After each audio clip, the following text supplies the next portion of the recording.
Телефон Султана. Сам после.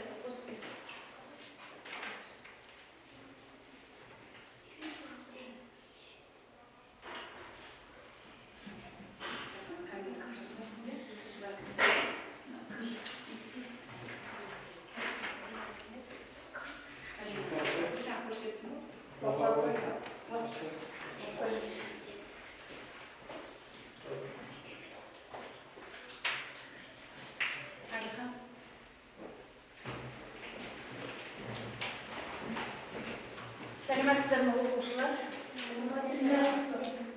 Отыра қоямыз. Қазір бәріміз де ортаға шығайық, оқушылар, бәріміз де ортаға шығайық. Дөңгеленіп тұрайық. Дөңгеленіп тез-тез тұра қоямыз. Араласып, ер балалар, қыз балалар араласып тұрамыз. Араласып тұрайық. Дөңгеленіп тұрайық. Таймас. Ұстайық. Яғни бүгін психологиялық ахуал, яғни жақсы тілектермен тілек айтайық бір-бірімізге. Жақсы тілек айтып, допты оқушыларға яғни жақтырып отырасың, иә? Доп түскен оқушы сосын өзінің жақсы тілегін айтады. Кәне, тезірек. Сен бүгін беске оқы ауырма. Ешқашан. Тезірек. Сен беске оқы. Сен беске оқы. Ардаш, бір оқушыға не деп айтайық? Сәттілі беске оқы. Таймас.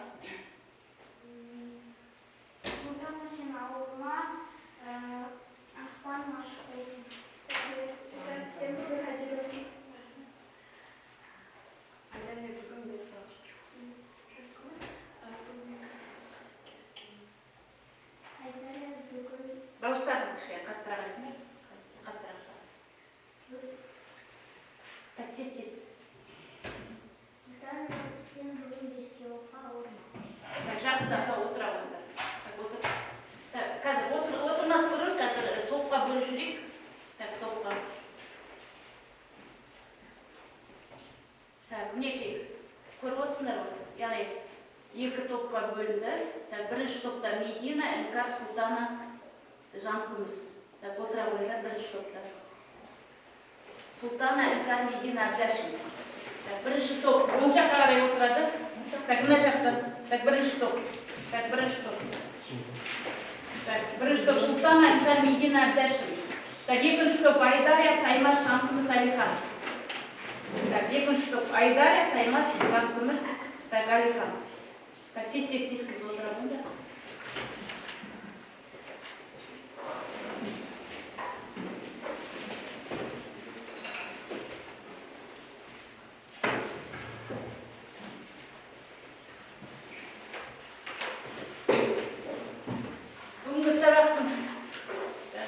Бүгінгі сабақтың тақырыбы, яғни ондық бөлшекті жай бөлшекке айналдыру, яғни бұл екінші қайталау сабағы.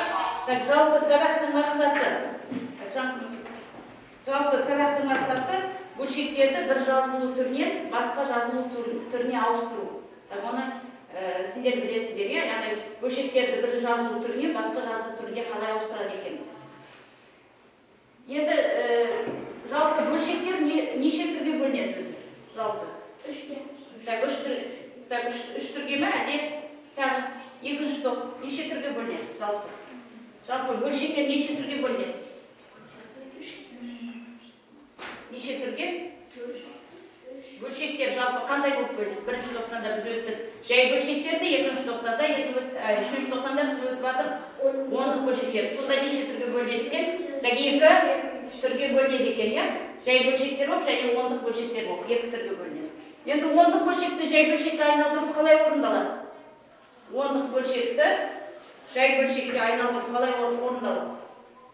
ондық бөлшек берілетін болса, оны жай бөлшекке қалай айналдырамыз? Қалай айналдырамыз? Ондық бөлшекті жай бөлшекке. Қалай айналдырамыз? Жай бөлшекке айналдыру үшін біз не істейміз? Бүтін бөлігін. Бүтін бөлігі сол қалпында жазамыз да, ал бөліміндегі алымындағы санды қайда жазамыз? Бүтінден кейінгі санды алымына жазамыз да, ондық, жүздік, мыңдық үлестерді қайда? Бөліміне жазамыз. Мысалы 5,10 дегенде 5 жазылады да, үтірден кейінгі сан алымына жазылады, ал 10 қайда жазылады? Бөліміне жазылады. Сонда қандай түрге айналады? Ондық бөлшек, жай бөлшекке айналдырғанда аралас санға айналады, Келесі аралас сандар дегеніміз не? Мысал келтіруге болады, аралас сандар дегеніміз.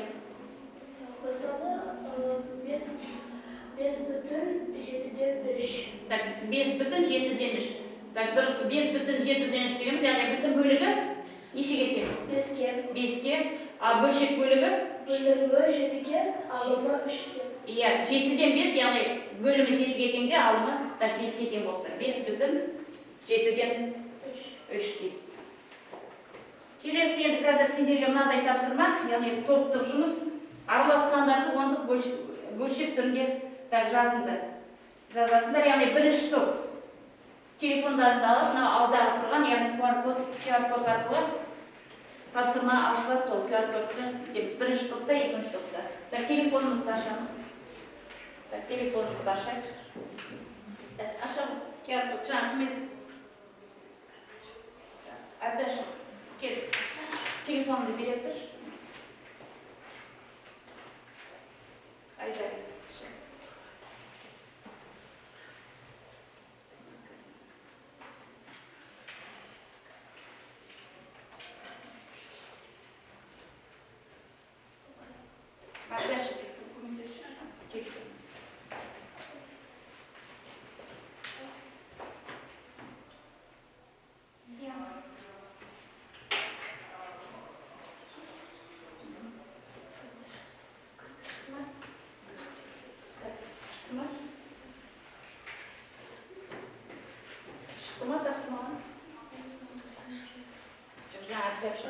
Неге шықты, тапсырма шықты. Енді осы тапсырманы сендер неге орындайсыңдар? Мына неге парақшаға орындайсыңдар.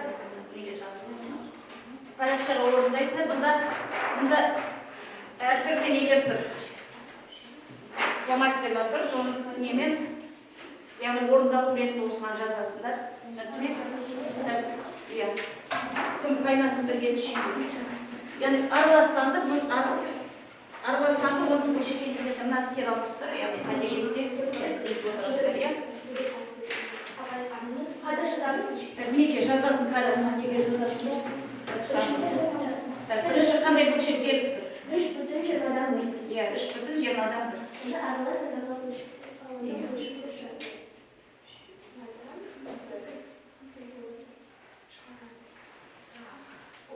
Бөлшіміз 20-дан 6. Бұнда қалай алтында бөлшек сонда бөлшек ішінде келеді.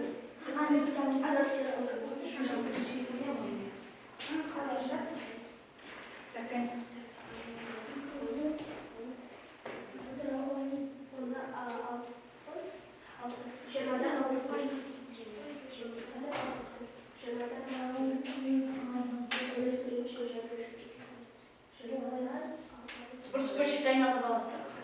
Burası bölşekte aynalı bağlasın.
Ал неше бүтін еді? 28 бөлсек неше бүтін?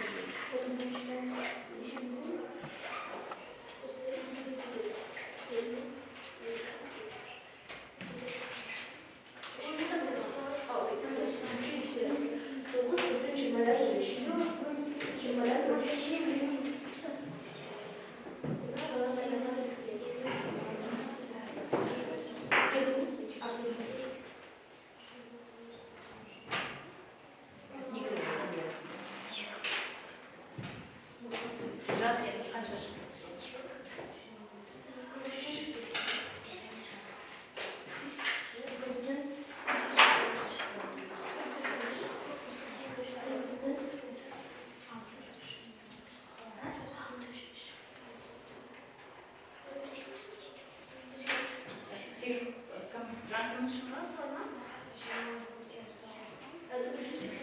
Келесі арада.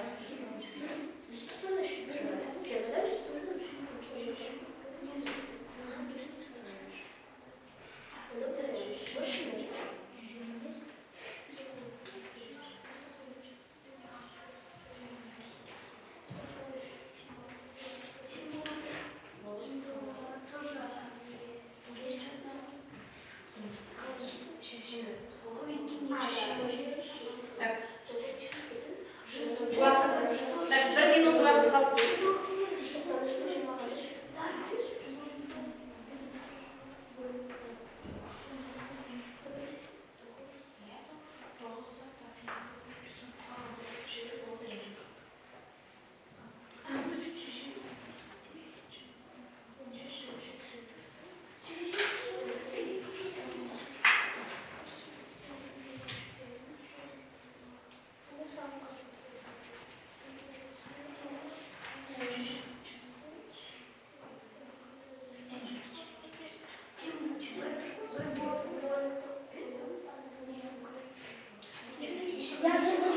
Так, тез.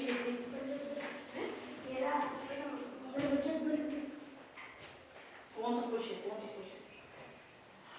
Так, болдық па уақыт? Так, бірінші топ.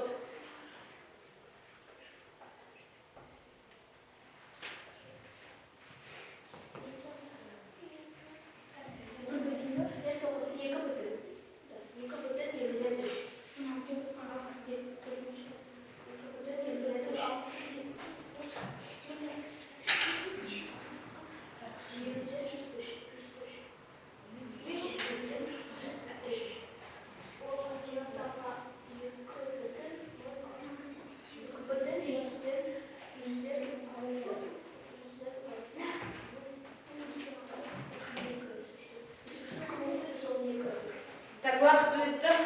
Қане, бірінші топ. Кім қорғайды? Так, Султана. Так, мен келем болды. Так, тезірек. Так, бірінші топ.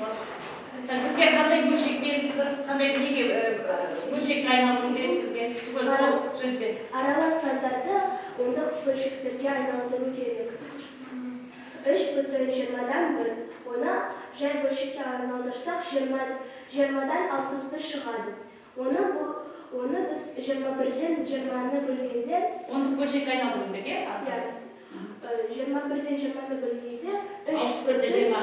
61-ді 20-ға бөлгенде 3,5 шығады. 7,20-дан 11. Оны жай сандарға айналдырғанда 20,150. Оны ондық сандарға айналдырғанда 7,150 шығады. Келесі. 9,20-дан 13. Оны жай бөлшектерге айналдырғанда, оны 20-дан 193 шығады. Оны ондық санға айналдырғанда 9. Так, 9 бүтін болмайды, мына жерде. Так, мына жерде. Қарай, бүтін бөлігін жазбапсыздар, бұл жерде аяқталған жоқ десек. 2,50-ден 3. Оны жай бөлшектерге айналдырғанда 50-ден 103 шығады. Так, 50-ден, так. Мына бүтін бөлігі 100, 103, так, дұрыс не? Так, 50-ден 103. 2,50. Оны Оны санарға айналып тұрғанда, оны 2,6 шығады. 2,6, иә? Мына үшінші толық аяқталған жоқ. Бірінші топ отыра қойыңдар жақсы. Аяқталған. Екінші топ уақытында жарайды, аяқталмаса тезірек құрғанда кім айтар еді? Қаймасы екеуі керек шығады. Тезірек қаймасы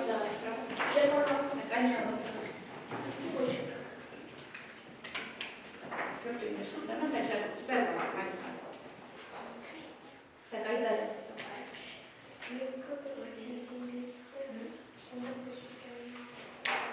Ондық бөлшек келесі бірінші жай бөлшекті айналдырып алдың, иә?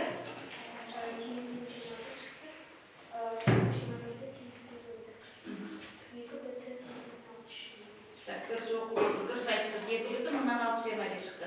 Келесі.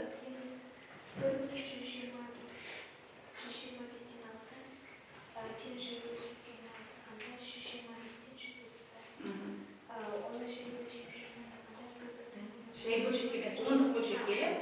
1,16 шықты. Келесі. Керісінше басында, қаймас басында. Мына не? Қандайсы? 9, е?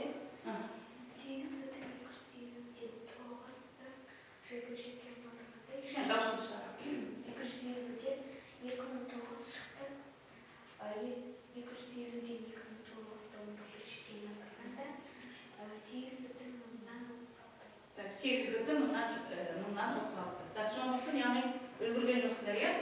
Яғни уақыт аяқталды. Жарайды, жақсы. Отыра қойшы.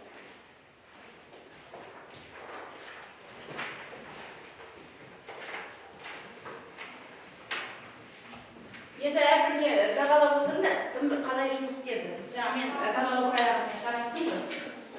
Кім қалай жұмыс істеді? Яғни не бойынша, кім жазасында, жұмыста қалай жұмыс істедіңдер, яғни өздеріңді бағалап отырыңдар. Яғни 10 балдық жүйеде, иә? Так, атымызды жазамыз. Қалам шықты.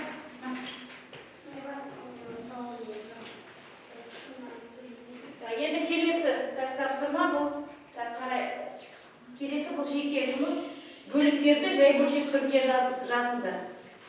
Жеке жұмыс, әр оқушы жұмыс дәптерлерін ашып, көрсетілген тапсырма бойынша бөліктерді дәптерлеріне сызып, яғни жай бөлшек түрінде жазып көрсетесіздер. Жұмыс дәптерімізді ашамыз, кім Медина?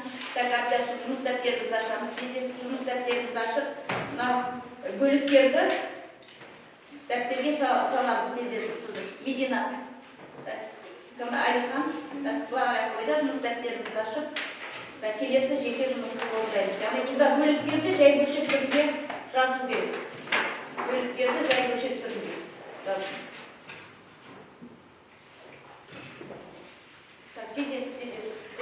Так, бөліктерді қалай жазасыңдар? Яғни бірінші түсінікті ғой, иә? Неліктен ол боялып тұр? Неліктен боялып тұр? Яғни бөліктерді анықтайсыңдар да, сосын барып жай бөлшек түрінде жазасыңдар. Так, тездетіп қаймас дәптерді ашамыз. Так, сызып шығармайма.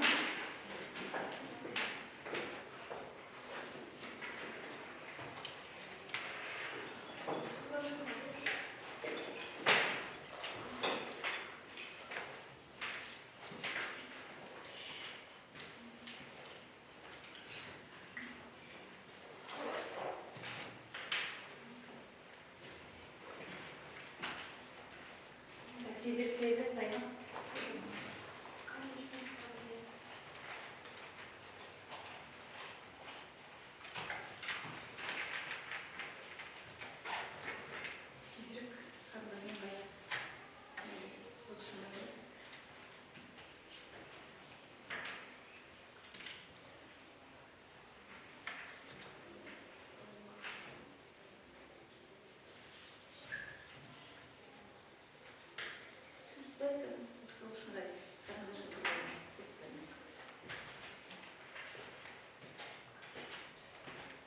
Бұл тапсырма түсінікті ғой сіздерге, не істеді?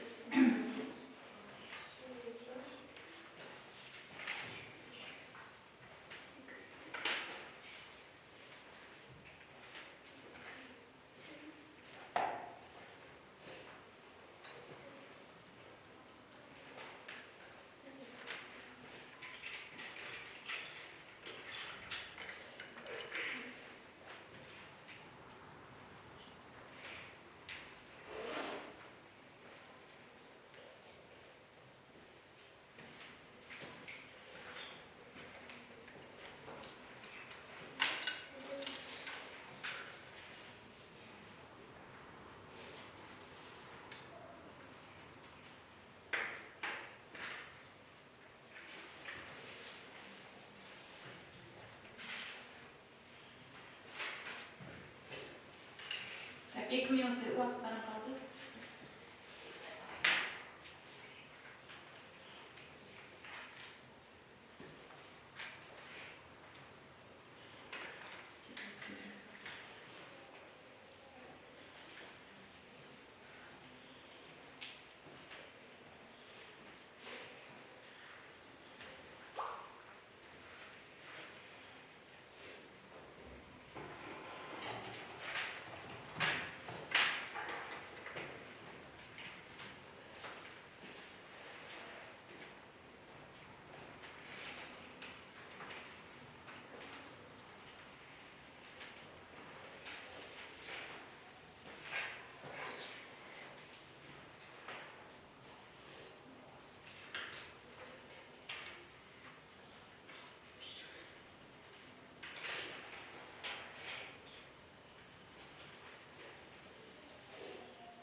Аяқтадық па жұмысымызды?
Жарайды уақыт өтті. Бірінші топ.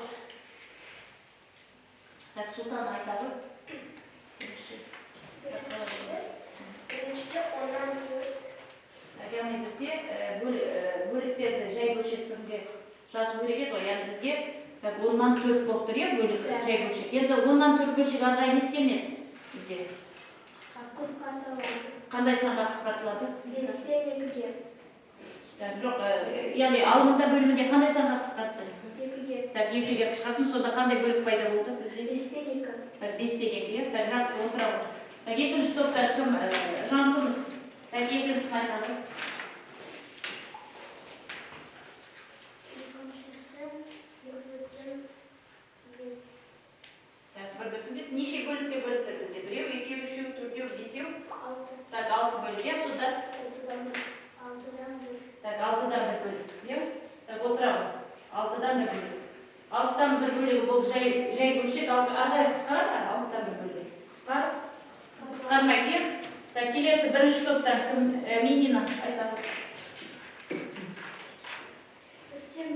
4-тен 1 бөлік. 4-тен 1 бөлігі бұл жай бөлшек. Бөлшек қысқара ма, қысқармай ма? Қысқара ма? 4-тен 1 бөлік. Қысқармай кел. Келесі екінші топтан Алихан айтады. 10-нан 1. Жоқ, кім Алихан тақтаға қараймыз, бердай боламыз. Тақтаға неше? Мына не бойынша? Жай бөлшекті айналдырғанда бөлік бойынша. 8/4. Неше бөлікке бөліктір? 8-ден? 8-ден 4. 8-ден 4-ге, жай бөлшек түрінде жазатын болсаң 8-ден 4. Енді айтқан саған сұрақ тағы 8-ден 4 бөлшек қысқара ма, қысқармай ма? Жай бөлшек. Айдар қысқара ма, қысқармай ма? Қысқара екен, алымында бөлімде қандай санға қысқартамыз? 4-ге қысқарылады, 8 және 4-ге қысқарылады, сонда қандай бөлшек шығады? 2-ден 1 бөлік шығады. 2-ден 1 бөлік шығады, дұрыс айтады. Келесі бірінші топта кім маған? Әбдәшім. Әбдәшім айтады. 8-ден неше бөлік? 8-ден 3 бөлік болып тұр, 8-ден жай бөлшек қысқарылатын бөлшекке жатырмаймыз? Қысқармаймыз. Қысқармайды, 8-ден 3 бөлік бұл жай бөлшек қысқармайды. Соңғы кім таймасы айтып жүр? 4-тен 1. Так, төрттен бір бөлік. Төрттен бір бөлігі жай бөлшегі қысқармайтын бөлшекке жатады. Так, жасы отырады. Енді келесі тапсырма бұл жұптығымыз. Жұп бойынша Айдары мен Жанқымыз, келесі Алиха мен Таймас, бірінші топ бойынша Сұлтана мен Медина. Медина жақынырақ отыр кімге Сұлтанаға. Үңкар мен Әбдәшін. Жұптасы яғни жұмыс істейсіздер. Бұнда мына бөлшектерді жай бөлшек түрінде жазасында және бөлшекті қысқартуды орындап береді. Қандай бөлшек беріліп тұр бізге? Қандай бөлшек беріліп тұр? Ондық бөлшек беріліп тұр, е? Ондық бөлшекті сендер жай бөлшекке айналдырасыңдар да, сосын бар қысқартуды орындайсыңдар. Яғни бірінші топ не тапсырмаларын, екінші топ. Я дәптерге орындауға болады, немесе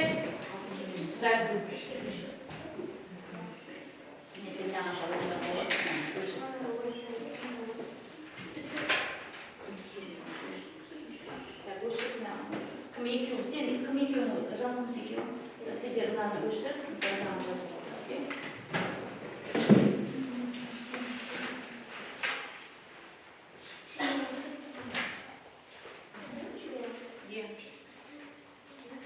Жай бөлшекті айналдыр. Сонда қалай қысқартуды орындайсыңдар. Так, Әбдәшін.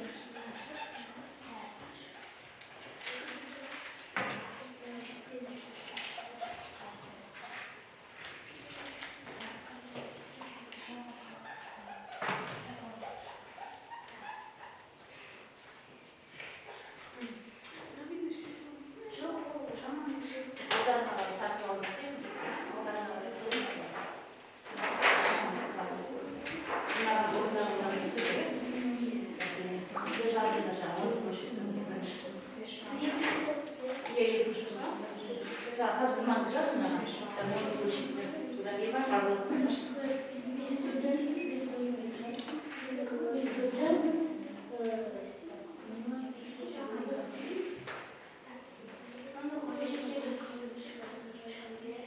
Оны бөлшек жазсай, қайтада берілген жаз.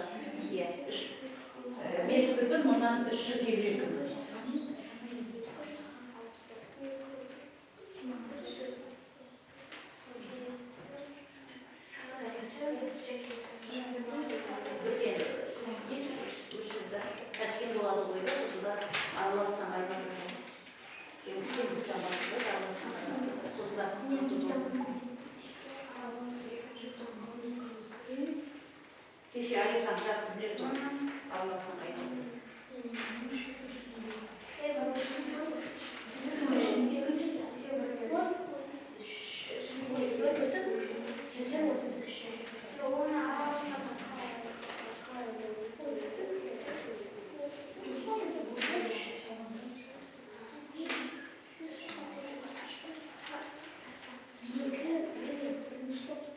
Жоқ, бірінші топ емес, бәрінде екінші топсыңдар. Тек қана жұптасып екеуің, Айдар емен. Екеуің де екінші топ. Екінші топ. Я дұрыс. Енді ары қарай бөлшекті қысқар.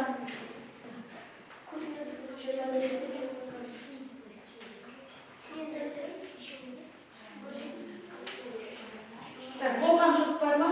Қайра.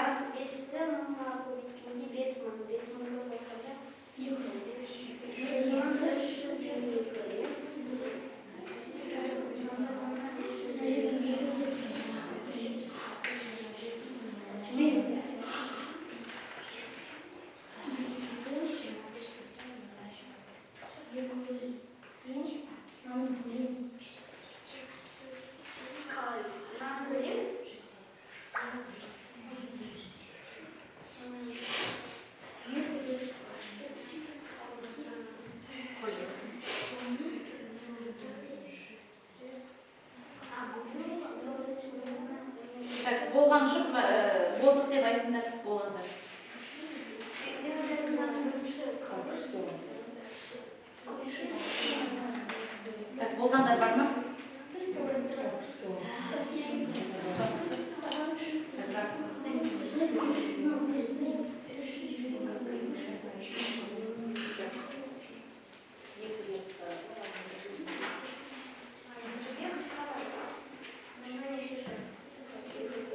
уақыт қане қайшылық болды.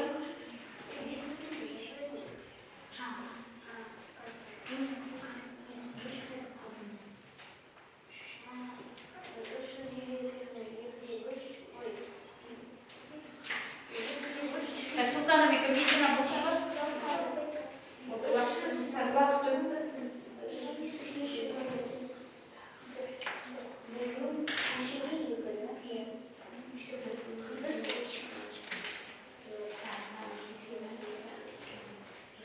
Так, көріп отырмын, Султана болды, е?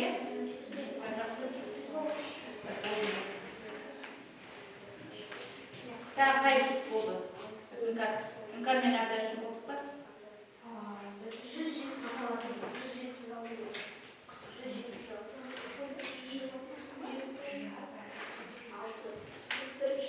Жүзден ашып қысқармайды, осылай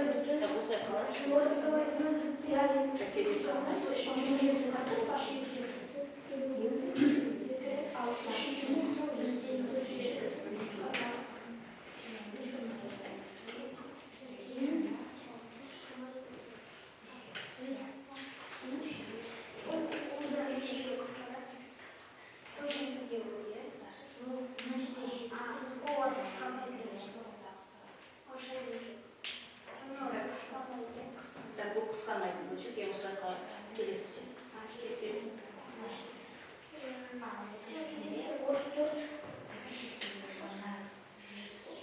Так, жарайды уақыт.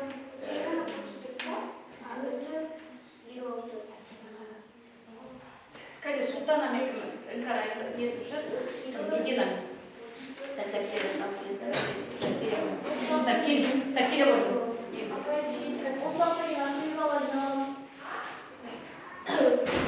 Біріншісі 4,345. Оны біз 4,345 шығады. Оны қысқартқанда 4,269. 269. Екіншісі 0,33.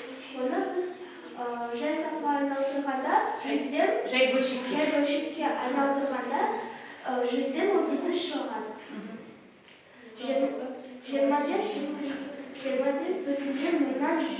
25 шыққанда, оны жай бөлшекке айналдырғанда, араласындарға айналдырғанда 25,100-ден 25.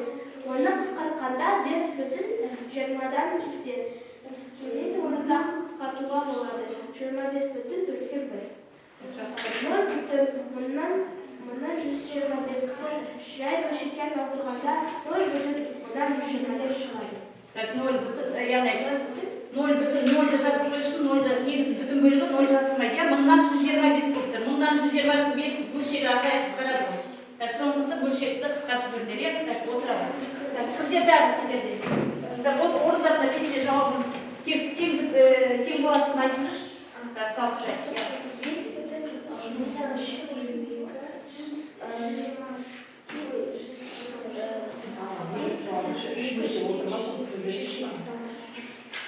Ең соңғы несі сонда?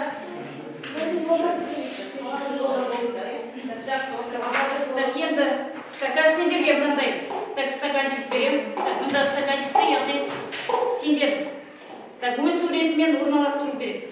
Мұндағы сандарды 10 бөлшекті өсу ретімен тез. Просто дәптер керек емес. Өсу ретімен, яғни кіші саннан бастайсыңдар да, үлкен санмен өсу ретімен. Сендер кему ретімен, 10 бөлшектерді кему ретімен орналастырып қойып. Кему ретімен орналастырып. Қатар қою керек. Ең үлкеннен, кішкенге. Ең бұл. Оны қатар қоясың. Қандай өсу ретімен, өсу ретімен. Болдыңдар, е? Тез айтып жүріңдер, енді сендерде өсу ретімен ба, е? 10 бөлшектерді өсу ретімен. Ең кіші сан қандай сан? 100-ден 65. Келесі. Ағайтын. Келесі сан 0,10.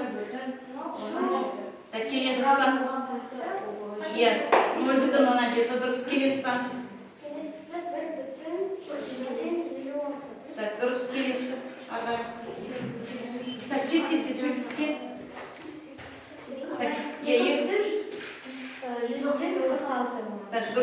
келесі. 3,196. Так, келесі. Так, Altı bütün 118. Так, 6,118-ден аяқталады деп, яғни кему ондық бөлшектерді кему ретінен өсу ретімен орналастырсыңдар. Жақсы отыра қойыңдар. Так, келесі топ, екінші топ. Сендерде кему ретімен, керісінше.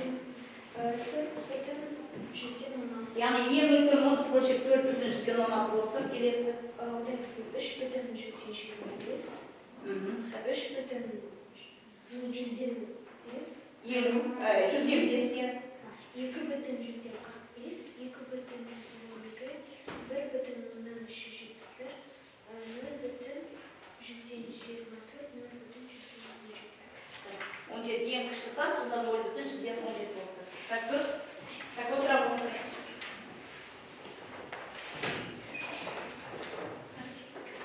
Енді жаңа бағалау парақша бойынша енді бағаландар ғой, жұптық, топтық, жеке жұмысты.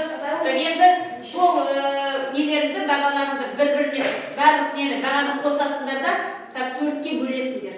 Содан кейін оны жалпы қорытынды несін мынаған белгілейсіңдер. Кімде қандай баға шықты бояйсыңдар. Кімде мысалы 8 ұпай ма, 7 ұпай ма, 6 ұпай ма. Жаңа ұпайларды қосыңдар біріне белгілесек, оятын етсек.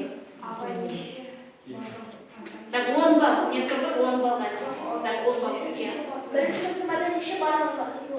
Мен айтып отырмын, 10-ды ұпайда белгілесіңдер. Бұл емес, бәрін қалай жұмыс істедің өзіңе. Мысалы, бірінші жұптық жұмыста қалай жұмыс істедің? Так, қандай деңгейде жұмыс істедің? Өзіңді бағалайсың.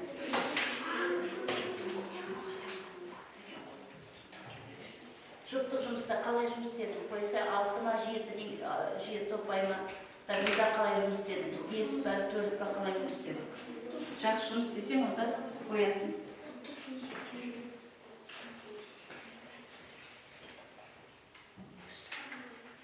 Енді бояп шығасыңдар. Жаңа нелерді қойып, топ бер жұмыста қалай жұмыс істедің? Так, Сұлтан, енді атсайды. Так, орта не? Бәріне қойсайық жаңа нелерді. Так, жеке жұмыс, так, не, топтық жұмыста қалай. Так, сосын бар төртінші қосымша жұмыста жаңа.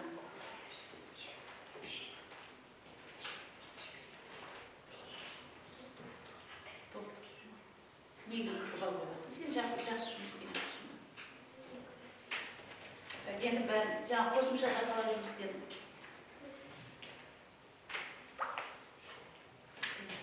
Алайда, жауап бере жүрсің.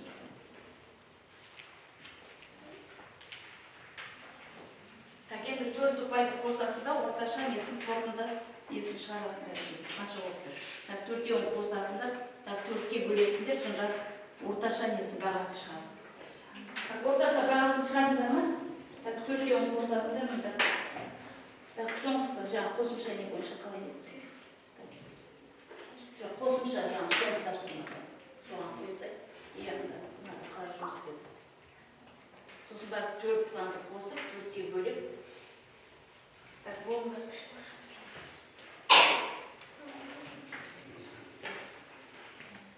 Бұл болды ма? Қайнақ болды ма? Енді қорытындысы несін шығарса, 4-те қосып. Сосын бар 4-ке бөліп. 17, 18,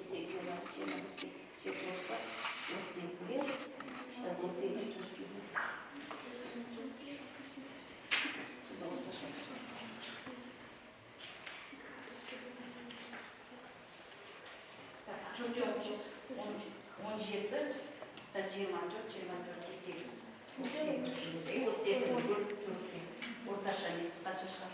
Так, соны маған беріңіз.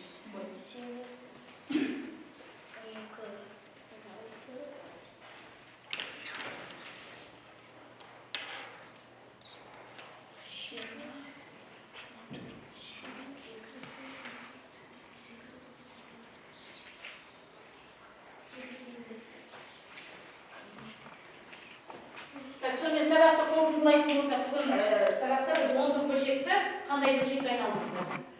Өттік 10-дық бөлшекті жай бөлшекке айналдыруды біз несіге, яғни ондық бөлшекті жай бөлшекке айналдыруға болады екен, немесе жай бөлшекті ондық бөлшекке айналдыруға болады екен, иә. Енді қарайық, енді өздеріңді бағалап отырсыңдар, кім айтар екен, өзіне айтады, қанша ұпай жинады? Яғни 8, иә, 8 ұпай, кім жанқымыз? 8, кім Алихан? 8, ой, кімде Таймас сенде де 8, иә? Султана сенде? 9 ұпай, Медина? Кім Іңкар? 8, Әбдәшім? Әбдәшім 8.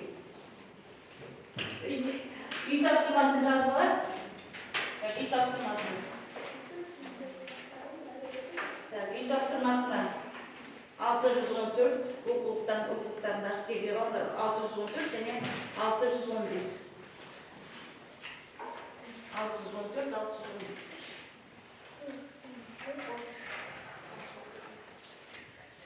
Яна бағала несін, так мына жерге несі қойып.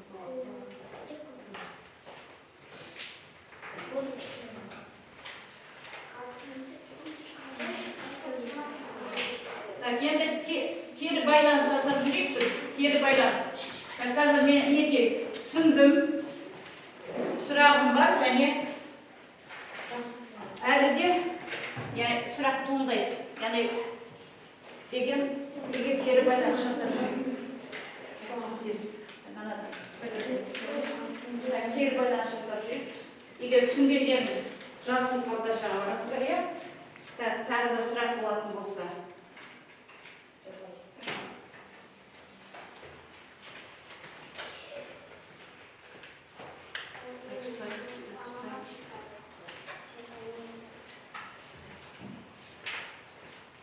Келесі сұрағым бар. Сұрақтан туындаса.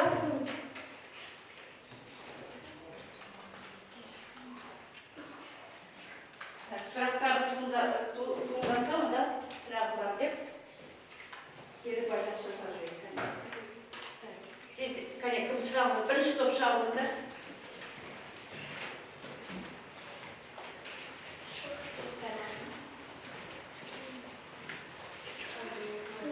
Я сала қойды, анда. Сала қойды.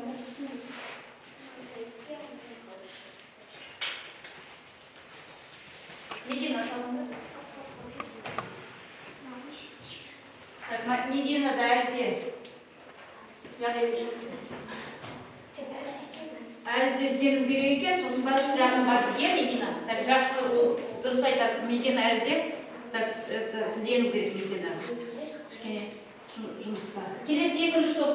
Так, келе қойды. Я саламыз.